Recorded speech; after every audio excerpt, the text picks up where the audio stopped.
to avoid by making comments. باقی جو سامنے سارے سوالات کریں گے کمنٹ کریں گے. جی ایک میں آپ سے سوال پہلے تو ایک صرف میں پیشنس کے حوالے سے ہمارے آپ پیشنس نہیں ہیں 77 ایئرس سے جو ہم نے اس قوم میں ایز اے نیشن جن بھی پولیٹیکل ایلیٹ کو بھی اور ملٹری ایلیٹ کو جن کو وسیم صاحب نے بڑے طریقے سے بتایا کہ کافی فیک نیوز یہ کرتے آ رہے ہیں, جس پیشنٹ سے ہم نے برداشت کیا کر رہے ہیں دنیا میں اس سے زیادہ پیشنٹ قوم نہیں ہے. دونوں میننگز میں نہیں پیشنٹ کو جو ہوتا ہے اور جو پیشنٹس جو ہم واقعی ہم نے میرا یہ اپنا فتویٰ ہے جس کے اوپر مجھے کچھ سننا بھی پڑا. میرا اپنا فتویٰ ہے کہ پاکستانی کوئی بھی دو سفر نہیں جائے.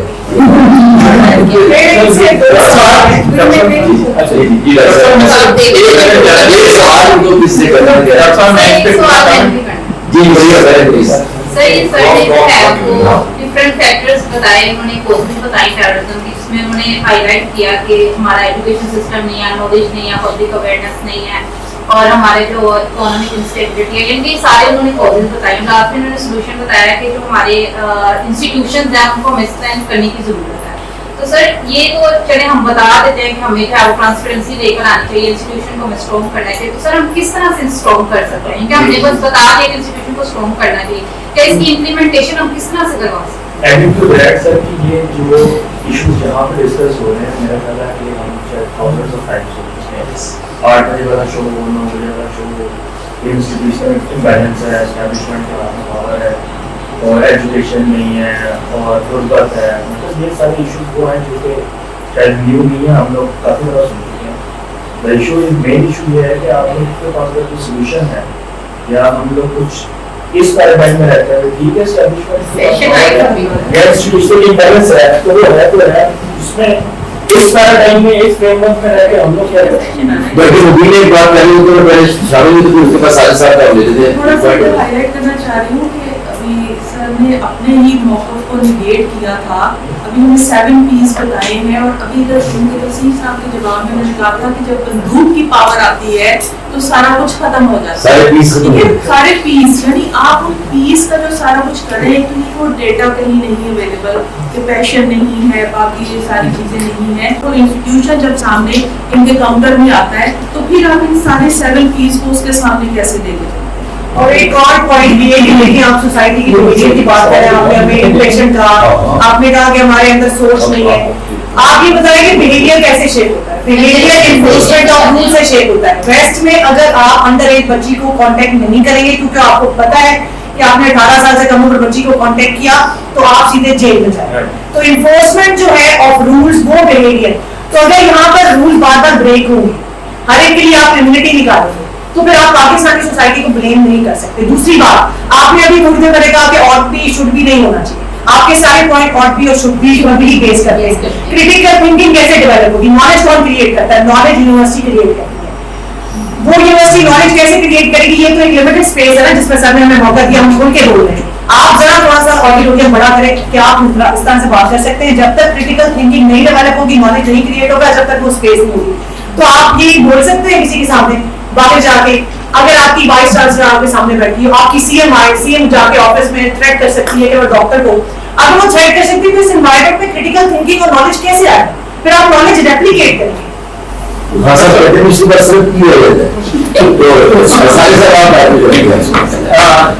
پہلا تو ایک کوسچن ہے سر تھوڑا آپ سے کہ have you been to ever American university, کبھی کسی امریکن یونیورسٹی میں آپ نے پڑھا؟ آپ کو بتاتا ہوں میں کمپیریٹیو پالیٹکس پڑھا ہوں, تو میری جو کورس آؤٹ لائن ہے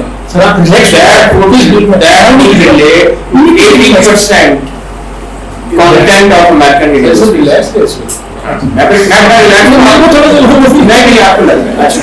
اگلی بات, we have seen obsession with Bati, and I just want to tell here کہ خدا کا واسطہ terrorism is way different than this Bati violation. Way different. معاملہ نہیں ہے. Pakistan national internal security policy اور نیشنل ایکشن پلان جو 2014 میں آیا تھا, it emphasized for making necessary security policy for curbing terrorism while addressing in a systematic way for the removal of the hidden causes of violent extremism. ٹھیک ہے. اب اس میں basically پہلے تو انہوں نے یہ ایک پلان دے کے پبلک کے لیے بھی, پالیسی میکرز کے لیے بھی یہ بھیجا. اس کے ساتھ انہوں نے پھر ایک اور چیز یہ کی, پیغام پاکستان کانفرنس جو ہے اس کو انیشیٹ کیا. And this conference was conducted by international Islamic institute at Islamabad. In this regard, in January 2018, پیغام Pakistan of 1800 ulama issued a national fatwa based on the tenets of Islam, denounces all types of extremist ideologies and suggests the government to deal with extremism. اب یہ وہ ساری government کی پہلے چیزیں بتاؤں گی, پھر یہ کیا نہیں کر پائے وہ بھی ہائی لائٹ کروں گی. اس میں بیسیکلی یہ جو فتوا تھا یہ رائزنگ جو ایکسٹریمزم سوسائٹی کے اندر آ رہا ہے اس کو کاؤنٹر کرنے کے لیے تھا. And it got importance to cut extremism in keeping with the golden principle of Islam. And religious scholar from all school of thoughts issued a fatwa to curb terrorism and suicide attacks in order to save the society. جو society کو بچانا ہے اس کو کرنے کے لیے کیسے ہم ریلیجیس اسکالرس کو کریں, بڑا اچھا انیشیٹو تھا. لیکن یہ ہم نے انیشیٹو کیا کہیں رستے میں ہی چھوڑ دیا. اس کے بعد سے کیا یہ پیغام مدرسوں تک نہیں پہنچ پایا, کیا اس کے اندر پرابلمس تھی. تو ساتھ ہی انہیں ضرورت پھر پڑ گئی revised version of national internal security policy 2018 تک, یعنی لونگے لنگڑے ہم 2014 سے اس سیکورٹی پالیسی کے ساتھ چلتے گئے, فتوا بھی دیا لیکن وہ رزلٹ سامنے نہیں آئے. تو نیشنل انٹرنل سیکورٹی پالیسی 2 آتی ہے. پھر اس میں وہ انڈورس کرتے ہیں use of military power against terrorism and violent extremism as well as use of soft power for addressing the socio economic. اب انہوں نے اس کے ساتھ کہا کہ ہارڈ پاور کو تو ہم کر رہے ہیں اور یہ 2014 میں کر کے دیکھا, اب ساتھ ہم سوشل ایشوز کو دیکھیں اور سافٹ پاور کو اس کے ساتھ اس کی انکلوژن کریں. تو socio economic, political, regional and identity issues کو انہوں نے کہا کہ ہائی لائٹ کر کے ان کا سولوشن بھی جو ہے ہم اس میں ڈھونڈیں گے. The role of mosques, madrasas, social injustice, no rule of law and identity crisis were explained as major causes of violent extremism. یعنی اس چیز کو ہائی لائٹ کر کے پھر آگے پہنچتے ہیں نیکٹا تک. نیکٹا جنوری 2018 میں national counter extremism policy guide lines دیتی ہے اور اس کے لیے وہ کہتے ہیں کہ peaceful, interconnected, inclusive society, some guidelines جو ہیں وہ اس میں دیتے ہیں. اور اس کے لیے نیکٹا ایک پروگرام شروع کرتا ہے جس کو وہ ایک کنیکٹ اسٹریٹجی کا نام دیتے ہیں 2018 میں. aim was to start the lost people to people contact and people to state contacts. بڑا اچھا ہمیں لگ رہا ہے کہ اگر اس چیز کو امپلیمنٹ کر دیا جاتا اور یہ آگے چلتی. 3 چیزیں اس کنیکٹ اسٹریٹجی میں کی گئی, مین پلرز انہوں نے رکھے کہ first was localised mapping of issues and solutions, second was citizen engagement projects اور third was dispute resolution. بڑی اچھی یعنی یہ کنیکٹ پالیسی ہمیں نظر آ رہی ہے, لیکن ہمیں نیکٹا کی پرفارمنس بھی دیکھنی پڑے گی کہ جیپوٹائز کر لی گئی, کیا ہوا, کیسے ہمیں سوسائٹی کے اندر یہ چیزیں اس کے بعد سے ہوتی بھی نظر نہیں آئیں. اب اس کے اندر کیا کیا گیا کہ emphasize the provision of necessary support to the local authorities for the development of different programs by showing social inclusion within communities at the level of union council or district level. Different committees for peace and welfare were announced. یہ اچھا step ہوا کہ union council کے level پہ committees بنائی گئی جو پیس کو مینٹین کریں گی, ویلفیئر کے پروگرامز جو ہیں اناؤنس کیے گئے. But unfortunately Pakistan had no policy of implementation throughout the country to promote community resilience through social inclusion. And it is a collective responsibility of government, relevant stakeholders and people of Pakistan. یعنی کہ اگر یہ کسی union council میں یا کچھ ہوئے ہیں, ہمیں لاہور میں بیٹھے ہوئے ان کی ڈیٹیل نہیں پتہ چلی کہ کہاں کوئی ایسے کنیکٹ پالیسی کے ذریعے لوگوں کے گریوینسز کو سنا گیا, ان کے حل کے لیے کوئی کام کیا گیا. اپنے نام تو ضرور دے دیا کہ جی بڑی کنیکٹ اسٹریٹجی ہو رہی ہے اور آگے چل رہے ہیں, لیکن ہمیں اس کے ریزلٹس نہیں نظر آتے. اور پھر پاکستان آگے پھر پہنچ جاتا ہے اس کے بعد 2022 میں نیشنل سیکورٹی پالیسی.